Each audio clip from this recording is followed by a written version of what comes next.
దళితులు క్రైస్తవులుగా మారితే ఎస్సీ హోదా రద్దు చేసిన 1950 ఆగస్టు 10 నాటి ఆర్డర్ అది పూర్తిగా రాజ్యాంగ విరుద్ధం. అది వివక్షతతో కూడిన వచ్చిన ఆర్డర్. అది వివక్షతకు గుర్తు, అది రాజ్యాంగ వ్యతిరేకతకు గుర్తు. అదే సమయంలో అది మనువాద దృక్పథానికి అది ఒక గుర్తు. ఆర్డర్ రద్దయ్యేంత వరకు తెలుగు నేల మీద నుంచి మొదలుకుంటే దేశవ్యాప్తంగా జరిగే ఆ పోరాటంలో 1950 ఆగస్టు 10 నాటి రాష్ట్రపతి ఆర్డర్ ఏదైతే ఉన్నదో ఆర్డర్ రద్దు కావాలనే ఒక ఉద్యమంలో అది తెలుగు రాష్ట్రాల నుంచి మొదలుకుంటే హైదరాబాద్ నుంచి మొదలుకుంటే ఢిల్లీ వరకు జరిగే ప్రయత్నాల్లో పోరాటాల్లో ఎంఆర్పిఎస్ పూర్తిగా భాగస్వామ్యం అవుతుంది. అన్ని విషయాల్లో అండదండలు అందిస్తుంది. ఆర్డర్ రద్దయ్యేంత వరకు పోరాటాన్ని ముందుకు నడిపించే పాత్ర తీసుకుంటారు. అదే సమయంలో ఈ ఆర్డర్ రాజ్యాంగ విరుద్ధం అనడానికి ఆర్టికల్ 25 ఉండంగా, రాజ్యాంగంలో స్పష్టంగా ఆర్టికల్ 25 ఉండంగా, మత స్వేచ్ఛ ఉండంగా, ఆ మత స్వేచ్ఛకు విరుద్ధంగా ఒక దళితుల మీదనే ఈ ఆర్డర్ వచ్చింది.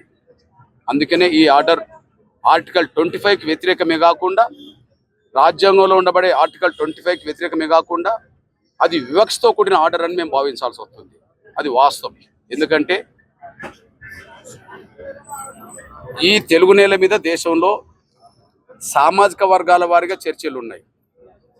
అదే సమయంలో ఒక చర్చిలోకి అన్ని సామాజిక వర్గాలు వస్తున్న చర్చలు కూడా ఉన్నాయి. ఉదాహరణకు ఒక చర్చిలో హైదరాబాదులో విశ్వాసులుగా ఎస్సీలు, ఎస్టీలు, బీసీలు, ఓసీలు వచ్చి వెళ్ళిపోతుంటారు, ప్రార్థన చేసి వెళ్ళిపోతుంటారు. ఆ చర్చిలో వచ్చి ప్రార్థన చేసే ఓసీలు అవుతే వాళ్ళు ఓసీలో ఏ కులమైనా వాళ్ళ కుల హోదా అట్లనే ఉంటుంది. వాళ్ళ ఈడబ్ల్యూఎస్ రిజర్వేషన్లు అమలు జరుగుతున్నాయి. ఓసీలో పేదలుంటే పేదల సంక్షేమ పథకాలు కూడా అమలు జరుగుతున్నాయి. అట్లనే బీసీలు అదే చర్చికి వచ్చి వెళ్ళిపోతే వాళ్ళ బీసీ హోదా కొనసాగుతుంది, బీసీ రిజర్వేషన్లు కొనసాగుతున్నాయి, బీసీ సంక్షేమ పథకాలు కూడా బీసీ కార్పొరేషన్ పేరుతో అమలు జరుగుతున్నాయి.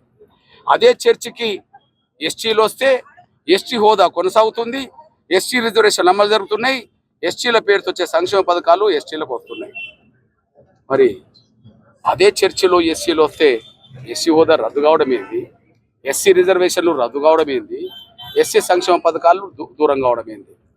అంటే ఆర్డర్ రాజ్యాంగానికి విరుద్ధము, ఆర్డర్ వివక్షతో కూడిన ఆర్డర్ కాబట్టి దాన్ని పూర్తిగా రద్దు చేయించాల్సిన బాధ్యత రాజ్యాంగాన్ని గౌరవించే ప్రతి ఒక్కరి మీద, ఆర్టికల్ 25ని ఖచ్చితంగా అందరికీ వర్తింపజేయాలనే అంశం మీద ప్రతి ఒక్కరూ ఇందులో భాగస్వాములు కావాలని చెప్పి ఎంఆర్పిఎస్ పిలుపునిస్తుంది. అంతేకాదు ఈ దేశంలో క్రైస్తవ్యం పేరుతో విశ్వాసులుగా మారితే నష్టపోయింది దళితులు, లబ్ధి పొందింది ఉన్నత వర్గాలు. ఆ లబ్ధి విద్యాపరంగా జరిగింది, ఆర్థిక పరంగా జరిగింది, రాజకీయ పరంగా జరిగింది. ఇక్కడ తెలంగాణకు సంబంధించిన ఒక క్రైస్తవ మైనారిటీకి సంబంధించిన కార్పొరేషన్కు చైర్మన్ ఒక దళితుడు కాదు. అదే సమయంలో కేరళకు సంబంధించిన ఒక అప్పర్ క్యాస్ట్ సిరియన్కి సంబంధించిన క్యాస్ట్కు సంబంధించిన వ్యక్తి. నిన్నటి వరకు రాజకీయంగా కేంద్రంలో కేంద్ర సహాయ మంత్రిగా, మైనారిటీ సహాయ మంత్రిగా పనిచేసిన కురియన్ కూడా దళితుడు కాదు. ఆయన కూడా కేరళకు సంబంధించిన ఒక సిరియన్కి సంబంధించిన అప్పర్ క్యాస్ట్కి సంబంధించిన వ్యక్తి. అంటే అప్పర్ క్యాస్ట్ క్రైస్తవులు అయితే రాజకీయ గుర్తింపు, గౌరవం, ప్రాతినిధ్యం కనిపిస్తున్నది. అట్లనే అణగారిన వర్గాలకు సంబంధించిన దళితులు అయితే వాళ్ళకు గుర్తింపు లేదు, గౌరవం లేదు, ఉన్నాయి, రద్దు అవుతున్నది. మరొక వైపు ఈ తెలంగాణలో 3 రకాలుగా క్రైస్తవ విద్యా సంస్థలు ఉన్నాయి. అది ప్రాథమిక పాఠశాల నుంచి మొదలుకుంటే డిగ్రీ కాలేజీల వరకు, ఇంజనీరింగ్ కాలేజీల వరకు, మెడికల్ కాలేజీల వరకు ఉన్నాయి. వాటిల్లో తెలంగాణ ప్రభుత్వం ఇచ్చిన విద్యా వ్యవస్థ ఉన్నది, విద్యా సంస్థలు ఉన్నాయి, కేంద్రం ఇచ్చిన విద్యా సంస్థలు ఉన్నాయి. అదే సమయంలో క్రైస్తవ మిషనరీలు జరుపుతున్న విద్యా సంస్థలు ఉన్నాయి. అట్లా వందల విద్యా సంస్థలు ఉన్నాయి. కానీ ఆ వందల్లో ఒక్కటి కూడా దళితులకు క్రైస్తవం పేరుతో వచ్చిన విద్యా సంస్థలు ఒక్కటి కూడా లేదు. అంటే ఇప్పుడు క్రైస్తవం పేరుతో వచ్చే విద్యా సంస్థలు, ప్రాథమిక పాఠశాలలు, ఓకే, ఇంటర్మీడియట్ కాలేజీలు, డిగ్రీ కాలేజీలు, మెడికల్ కాలేజీలు, ఇంజనీరింగ్ కాలేజీలు, అవి పేరుకు క్రైస్తవం పేరుతో వచ్చినాయి. కానీ ఆ పేరుతో లబ్ధి పొందేది మాత్రం ఉన్నత వర్గాల వాళ్ళు మాత్రమే లబ్ధి పొందారు. అంతేకాదు ఇక్కడ అన్ని పార్టీలకు సంబంధించిన వాళ్ళు చివరికి ఆ క్రైస్తవం పేరుతో వచ్చిన విద్యా సంస్థల్లో క్రైస్తవులు కానీ హిందూ ఉన్నత వర్గాలకు సంబంధించిన వాళ్ళు కూడా ఆ లబ్ధి పొందుతున్నారు. ఉదాహరణకు ఒక 2 ఉదాహరణలు తీసుకొస్తున్నా. మనకు అరోరా కాలేజీలు ఉన్నాయి. అరోరా కాలేజీలు కూడా క్రైస్తవ మైనార్టీ కోట కింద తీసుకొచ్చారు. ఆయన హిందూ, ఆయన అప్పర్ క్యాస్ట్. క్రైస్తవ కాలేజీలు క్రైస్తవం పేరుతో పర్మిషన్ తీసుకొచ్చి ఆ పేరుతో వచ్చిన మైనార్టీ పేరుతో వచ్చిన ఆర్థిక లబ్ధిని పొందుతున్నాడు. అంత దూరం కూడా కాదు, మల్లారెడ్డి కాలేజీలు ఉన్నాయి. మల్లారెడ్డి కాలేజీల్లో కూడా మైనార్టీ కోటలో వచ్చిన, క్రైస్తవ మైనార్టీ కోటలో వచ్చిన కాలేజీలు. ఇట్లా చెప్పుకుంటూ పోతే హైదరాబాద్లో ఏ క్రైస్తవం పేరుతో వచ్చిన విద్యా సంస్థలన్నా అక్కడ చదువుకుంటున్న స్టూడెంట్స్ దళిత క్రైస్తవులు పిల్లలు కాదు, ఉన్నత వర్గాలు డబ్బులు పెట్టే పిల్లలు. అక్కడ పాఠాలు నేర్పే టీచర్లు, లెక్చరర్స్, ప్రొఫెసర్స్ ఎవరైనా ఉంటే వాళ్ళు ఉన్నత వర్గాలకు సంబంధించిన వాళ్ళు. అక్కడ లబ్ధి పొందుతున్నది, పర్మిషన్ తెచ్చుకున్నది ఎవరంటే ఉన్నత వర్గాలకు సంబంధించిన వాళ్ళు.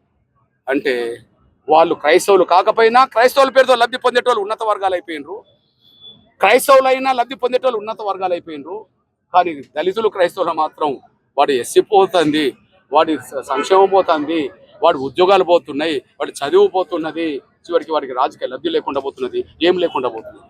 అంటే ఆర్డరు రాజ్యాంగ విరుద్ధం, ఆర్టికల్ 25. అదే సమయంలో అది వివక్షతో కూడిన ఆర్డర్. భారతదేశంలో అన్ని వర్గాలకు మత స్వేచ్ఛ ఉన్నది, దళితులకు ఎందుకు లేకుండా పోయింది?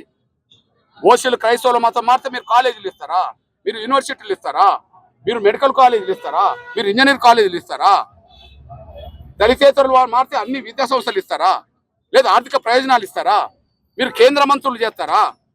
దళితేతరు క్రైస్తవులు అయితే వాళ్ళు కేంద్ర మంత్రులు చేస్తారా? మైనార్టీ క్రైస్తవ కోట కింద ఇక్కడ మీరు కార్పొరేషన్ చైర్మన్ చేస్తారా? కానీ దళితులు క్రైస్తవులుగా మారితే ఎస్సీ హోదా రద్దు చేస్తారా? ఈ రద్దు చేస్తూ వచ్చిన ఆర్డర్ ఏదైతున్నదో 76 సంవత్సరాలు. ఈ 76 సంవత్సరాల్లో ఎవరు కూడా ఈ సమస్య పరిష్కారం కోసం సీరియస్గా తీసుకున్నట్టుగా కనిపించలేదు. నష్టపోతున్న వర్గాలు దళితులు కాబట్టి నష్టపోని అన్నట్టుగానే చూసుకుంటూ వచ్చారు. కానీ ఆ నష్టాన్ని భర్తీ చేసే విధంగా, న్యాయం చేసే విధంగా ఎవరు ముందుకు రాకపోవడం బాధాకరం. ఇట్లాంటి పరిస్థితిలోనే ఖచ్చితంగా ఇప్పుడిప్పుడే నా దళిత క్రైస్తవ సమాజం మేల్కొంటుంది. నేను ఈ మతంలో ఉండండి, ఆ మతంలో పోండి అని చెప్పి నేను ఎవరికి చెప్పింది లేదు, చెప్పేది లేదు. నేను రాజ్యాంగాన్ని గౌరవించే వ్యక్తి. రాజ్యాంగంలో అన్ని మతాలు సమానమే.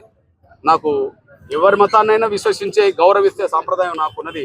కానీ ఒకరిని నెత్తి మీద పెట్టుకొని ఒకరిని కించపరిచే సంస్కృతికి నేను ఎప్పుడు రాలేదు. అది ఒక అంశం.